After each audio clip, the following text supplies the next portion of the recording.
हर व्यक्ति 60 साल के पश्चात संन्यास ग्रहण करता है। हर व्यक्ति 50 तक गृहस्थ कहा है, 50 साल के पश्चात 10 साल वानप्रस्थ कहा है और 60 साल के पश्चात संन्यास कहा है। जिसने जंगल जाने की जरूरत नहीं है, रहना घर में है, लेकिन सन्यासी बन करके रहना है। सुनो, मैं तुम्हारे लिए संन्यास की परिभाषा सुनाता हूं, दृढ़ होकर के श्रवण करना सभी लोग।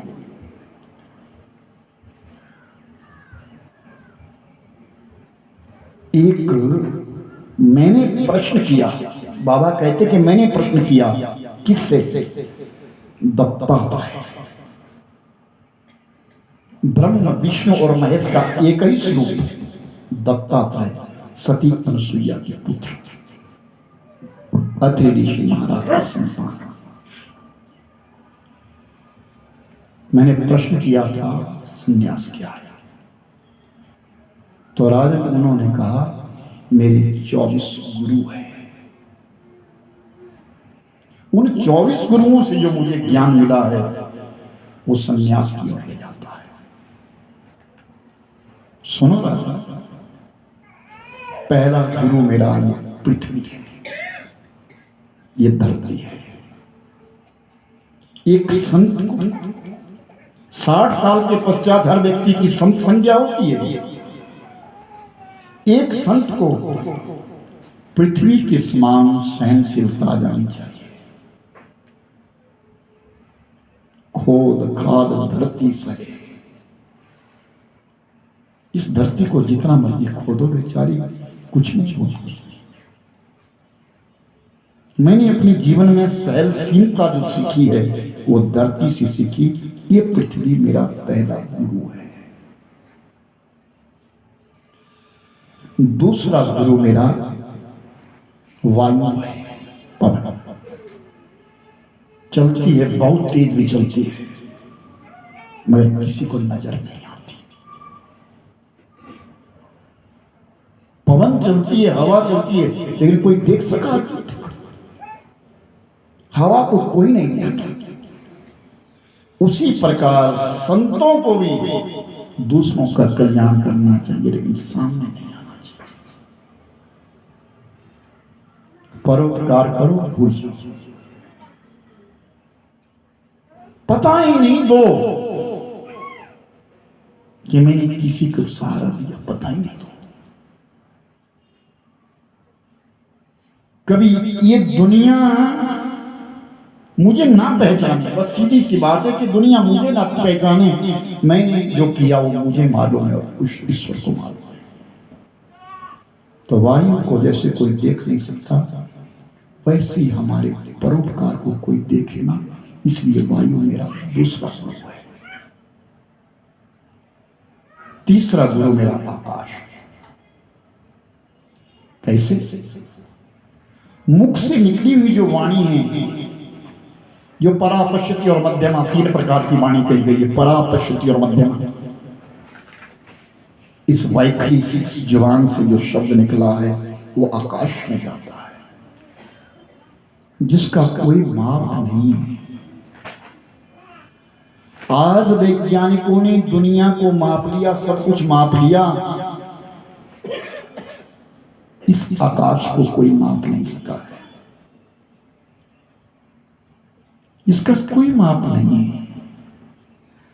तीसरा गुरु मेरा आकाश है, और जो चौथा गुरु है मेरा वो जल है,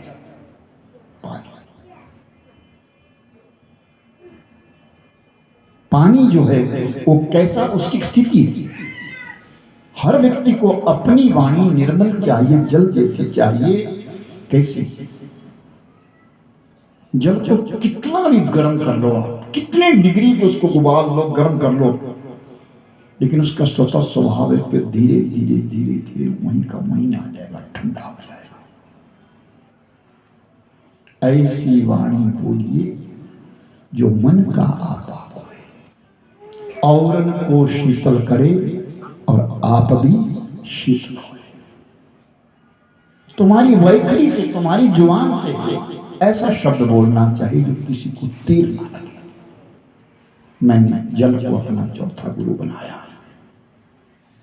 और जो मेरा पांचवा गुरु है वो अग्नि है। सत ज्ञानवान होना चाहिए और ज्ञान रूपी अग्नि में सब कुछ जला देना चाहिए। ज्ञान रूपी अग्नि हमारे पापों को जला करके भस्म कर देती है। यानी जिस व्यक्ति के पास ही ज्ञान रूपी अग्नि है वो परितत्व है, वो ये पांचवा मेरा गुरु है। और छठा गुरु है चंद्रमा। क्या प्रतिपदा को छोटा होता है, द्वितीय को बड़ा, तृतीय को बड़ा, बढ़ते बढ़ते पूर्णमासी तक पूरा हो जाएगा और पूर्णमासी से फिर घटना शुरू हो जाएगा और अमावस्या तक आ जाएगा। उसी प्रकार ये हमारा जीवन है। जैसे चंद्रमा की कलाएं बढ़ती और घटती है वैसे हम भी है। जो कल थे वो आज नहीं है, जो आज है वो कल नहीं।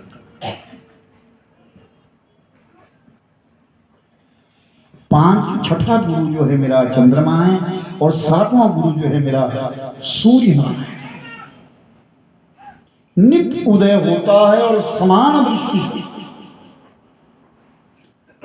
महलों पे भी धूप लगती है, झोंपड़ों पे भी धूप लगती है। जिसकी नजरों में सब समान है, जिसके नेत्र में सब समान है, वो सूर्य नारायण है। ऐसे ही मानुष को होना चाहिए। इसलिए मेरा गुरु सूर्य नारायण है। और आठवां गुरु मेरा कबूतर है।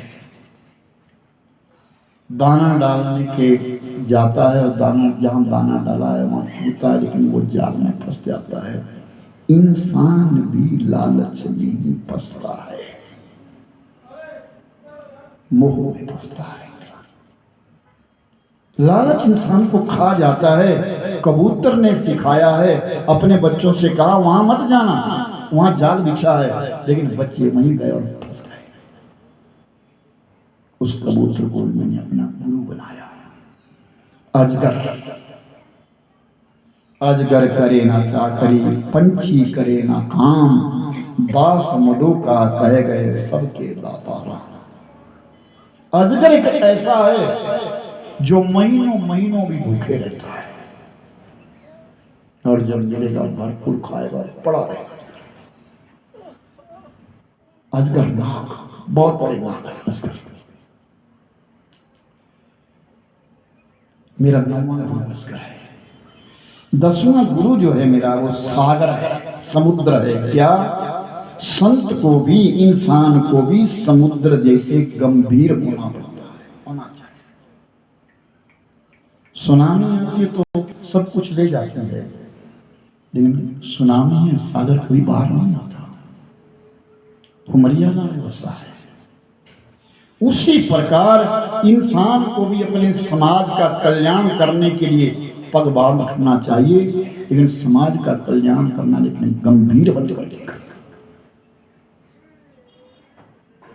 हंसता चेहरा भी ज्यादा नहीं होना चाहिए, कम हंसो।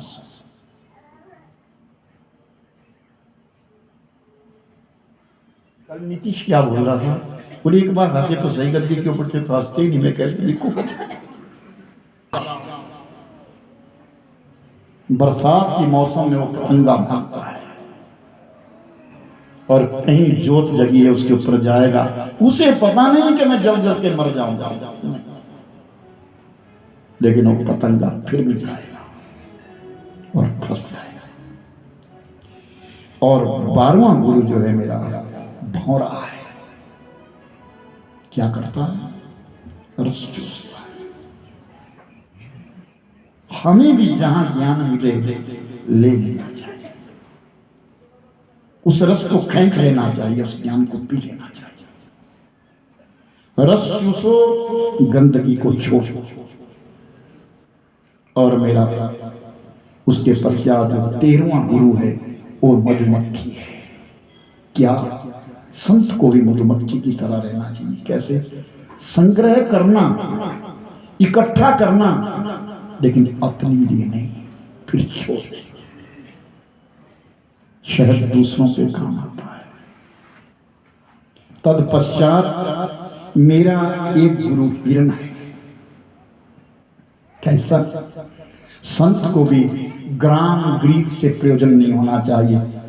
जहाँ गांव के गीत गाए जा रहे हो, जहाँ शादी विवाह किया जा रहा हो, जहाँ कोई किसी प्रकार का ढोल नगाड़े बज रहे हो, जो आज डीजे बीजे जो नाम है, वहां भी संतों को नहीं जाना चाहिए।